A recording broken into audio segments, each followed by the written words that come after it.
whatever else I'm doing. So this is just enough for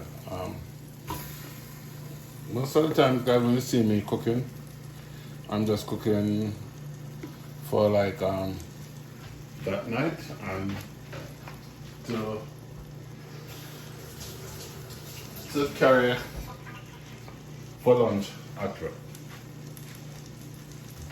I like eating my Jamaican food. I'm not a fan of burgers and all of that crap that people tend to eat when they are on the road at work. So I just like have my containers and carry my food and then add that for the day, and when I come home I just have a